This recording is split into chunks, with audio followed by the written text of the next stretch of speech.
Lamentations, Chapter 1. How lonely lies the city, once so full of people! She who was great among the nations has become a widow. The princess of the provinces has become a slave. She weeps aloud in the night, with tears upon her cheeks. Among all her lovers, there is no one to comfort her. All her friends have betrayed her. They have become her enemies. Judah has gone into exile, under affliction and harsh slavery. She dwells among the nations, but finds no place to rest. All her pursuers have overtaken her in the midst of her distress. The roads to Zion mourn, because no one comes to her appointed feasts. All her gates are deserted. Her priests groan. Her maidens grieve. And she herself is bitter with anguish. Her foes have become her masters. Her enemies are at ease.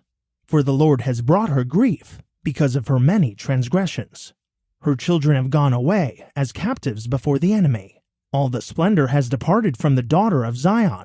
Her princes are like deer that find no pasture. They lack the strength to flee in the face of the hunter. In the days of her affliction and wandering, Jerusalem remembers all the treasures that were hers in days of old. When her people fell into enemy hands, she received no help. Her enemies looked upon her, laughing at her downfall. Jerusalem has sinned greatly, therefore she has become an object of scorn. All who honored her now despise her, for they have seen her nakedness. She herself groans and turns away. Her uncleanness stains her skirts. She did not consider her end. Her downfall was astounding. There was no one to comfort her. Look, O Lord, on my affliction, for the enemy has triumphed.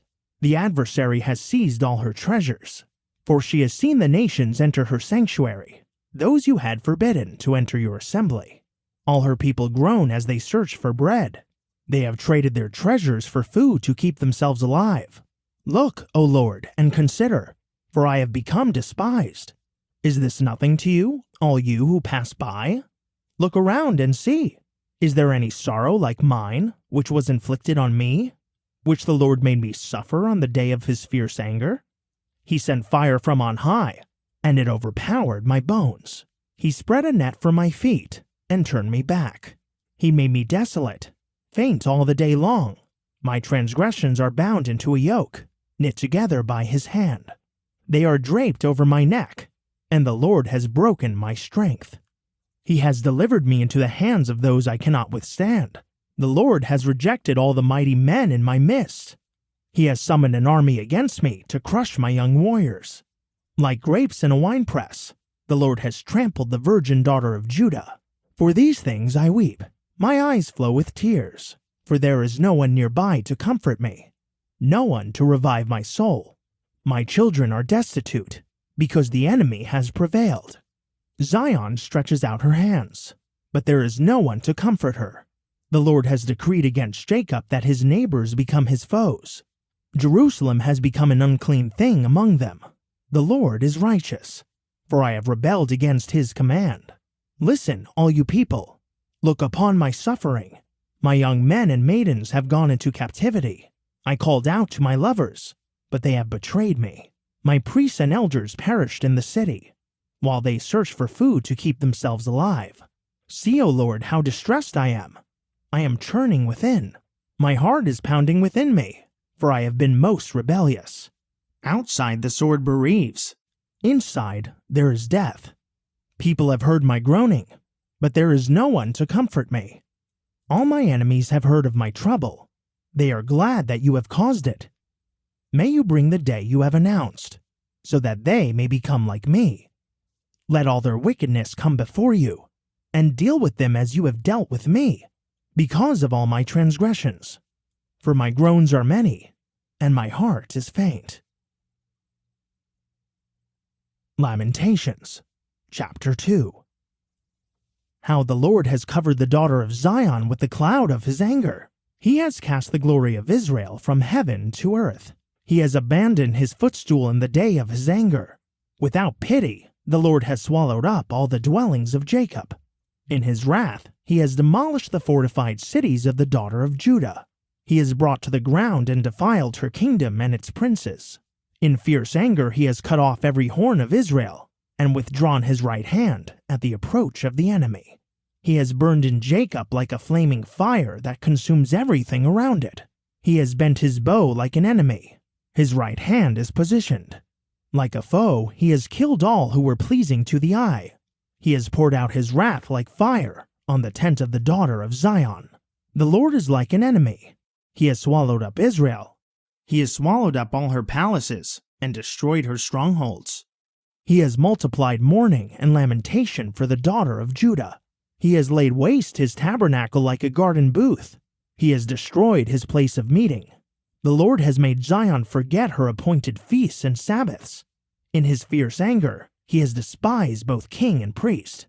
The Lord has rejected his altar. He has abandoned his sanctuary. He has delivered the walls of her palaces into the hand of the enemy. They have raised a shout in the house of the Lord, as on the day of an appointed feast. The Lord determined to destroy the wall of the daughter of Zion. He stretched out a measuring line, and did not withdraw his hand from destroying. He made the ramparts and walls lament. Together they waste away.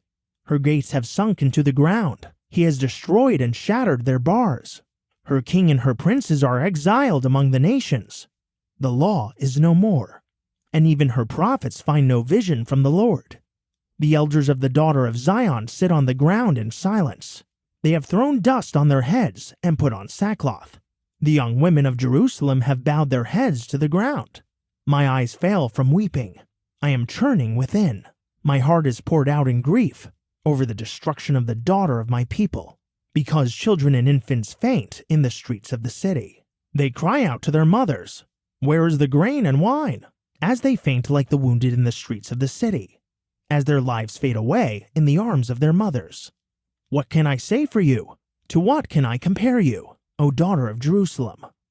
To what can I liken you, that I may console you, O virgin daughter of Zion? For your wound is as deep as the sea. Who can ever heal you? The visions of your prophets were empty and deceptive. They did not expose your guilt to ward off your captivity. The burdens they envisioned for you were empty and misleading. All who pass by clap their hands at you in scorn. They hiss and shake their heads at the daughter of Jerusalem. Is this the city that was called the perfection of beauty, the joy of all the earth? All your enemies open their mouths against you. They hiss and gnash their teeth, saying, "We have swallowed her up. This is the day for which we have waited. We have lived to see it." The Lord has done what he planned. He has accomplished his decree, which he ordained in days of old. He has overthrown you without pity.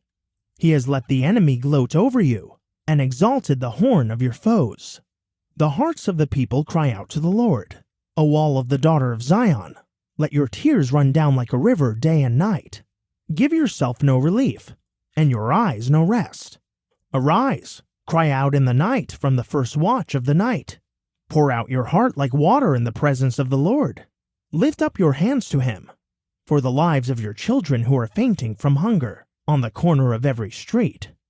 Look, O Lord, and consider, whom have you ever treated like this? Should women eat their offspring, the infants they have nurtured? Should priests and prophets be killed in the sanctuary of the Lord? Both young and old lie together in the dust of the streets. My young men and maidens have fallen by the sword. You have slain them in the day of your anger. You have slaughtered them without compassion. You summon my attackers on every side, as for the day of an appointed feast. In the day of the Lord's anger, no one escaped or survived. My enemy has destroyed those I nurtured and reared. Lamentations, chapter 3. I am the man who has seen affliction under the rod of God's wrath. He has driven me away and made me walk in darkness instead of light. Indeed, he keeps turning his hand against me all day long. He has worn away my flesh and skin. He has shattered my bones. He has besieged me and surrounded me with bitterness and hardship. He has made me dwell in darkness like those dead for ages. He has walled me in so I cannot escape. He has weighed me down with chains. Even when I cry out and plead for help, he shuts out my prayer. He has barred my ways with cut stones. He has made my paths crooked. He is a bear lying in wait, a lion hiding in ambush. He forced me off my path and tore me to pieces. He left me without help. He bent his bow and set me as the target for his arrow. He pierced my kidneys with his arrows. I am a laughingstock to all my people. They mock me in song all day long. He has filled me with bitterness. He has intoxicated me with wormwood. He has ground my teeth with gravel and trampled me in the dust. My soul has been deprived of peace. I have forgotten what prosperity is. So I say, my strength has perished, along with my hope from the Lord. Remember my affliction and wandering, the wormwood and the gall. Surely my soul remembers and is humbled within me. Yet I call this to mind, and therefore I have hope. Because of the loving devotion of the Lord, we are not consumed, for his mercies never fail. They are new every morning. Great is your faithfulness. The Lord is my portion, says my soul. Therefore I will hope in him. The Lord is good to those who wait for him, to the soul who seeks him. It is good to wait quietly for the salvation of the Lord. It is good for a man to bear the yoke while he is still young. Let him sit alone in silence, for God has disciplined him. Let him bury his face in the dust. Perhaps there is still hope. Let him offer his cheek to the one who would strike him. Let him be filled with reproach. For the Lord will not cast us off forever. Even if he causes grief, he will show compassion, according to his abundant loving devotion. For he does not willingly afflict or grieve the sons of men, to crush underfoot all the prisoners of the land, to deny a man justice before the Most High, to subvert a man in his lawsuit. Of these the Lord does not approve. Who has spoken and it came to pass, unless the Lord has ordained it? Do not both adversity and good come from the mouth of the Most High? Why should any mortal man complain in view of his sins? Let us examine and test our ways, and turn back to the Lord. Let us lift up our hearts and hands to God in heaven. We have sinned and rebelled. You have not forgiven. You have covered yourself in anger and pursued us. You have killed without pity. You have covered yourself with a cloud that no prayer can pass through. You have made us scum and refuse among the nations. All our enemies open their mouths against us. Panic and pitfall have come upon us, devastation and destruction.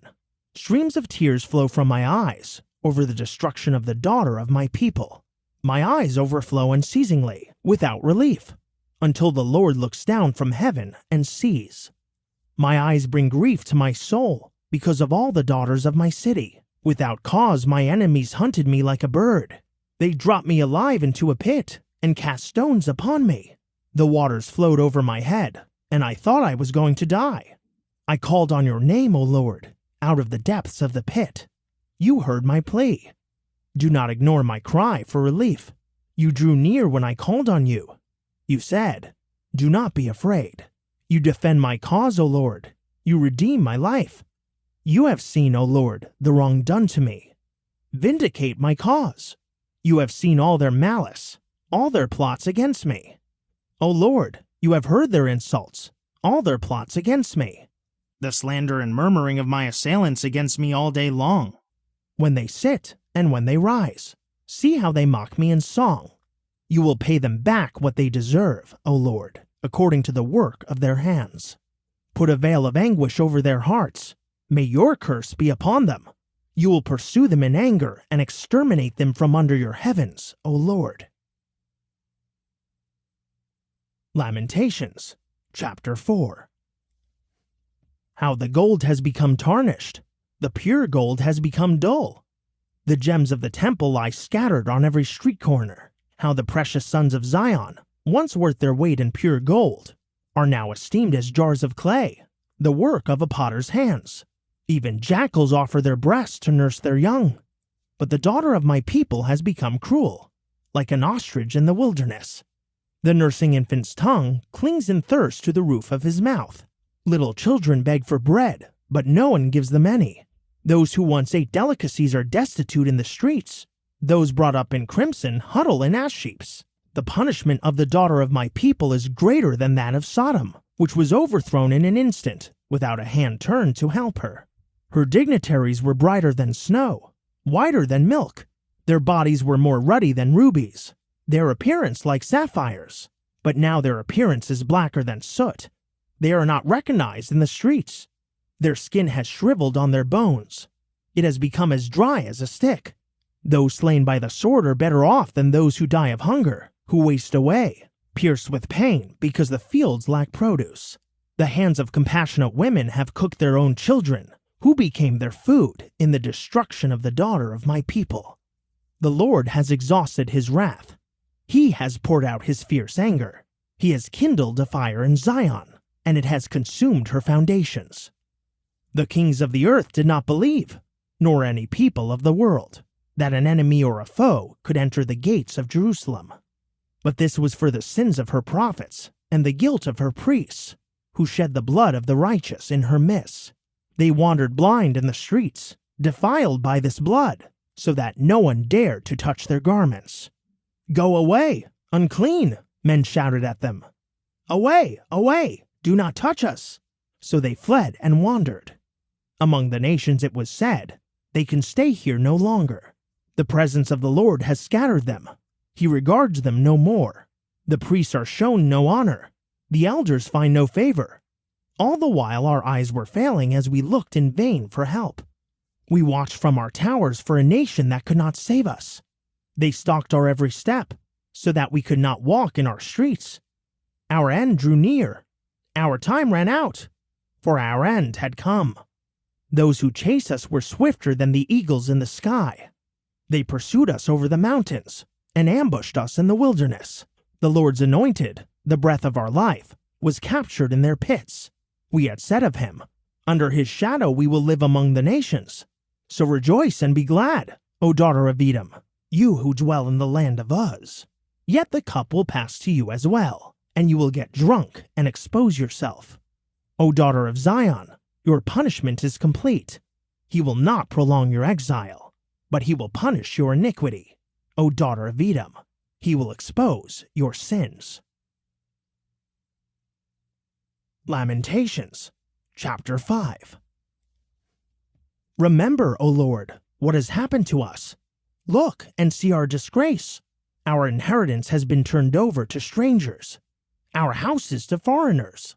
We have become fatherless orphans. Our mothers are widows. We must buy the water we drink. Our wood comes at a price. We are closely pursued. We are weary and find no rest. We submitted to Egypt and Assyria to get enough bread. Our fathers sinned and are no more, but we bear their punishment. Slaves rule over us. There is no one to deliver us from their hands. We get our bread at the risk of our lives because of the sword in the wilderness. Our skin is as hot as an oven with fever from our hunger. Women have been ravished in Zion, virgins in the cities of Judah. Princes have been hung up by their hands. Elders receive no respect. Young men toil at millstones. Boys stagger under loads of wood. The elders have left the city gate. The young men have stopped their music. Joy has left our hearts. Our dancing has turned to mourning. The crown has fallen from our head. Woe to us, for we have sinned. Because of this, our hearts are faint. Because of these, our eyes grow dim. Because of Mount Zion, which lies desolate, patrolled by foxes. You, O Lord, reign forever. Your throne endures from generation to generation. Why have you forgotten us forever? Why have you forsaken us for so long? Restore us to yourself, O Lord, so we may return. Renew our days as of old, unless you have utterly rejected us, and remain angry with us beyond measure.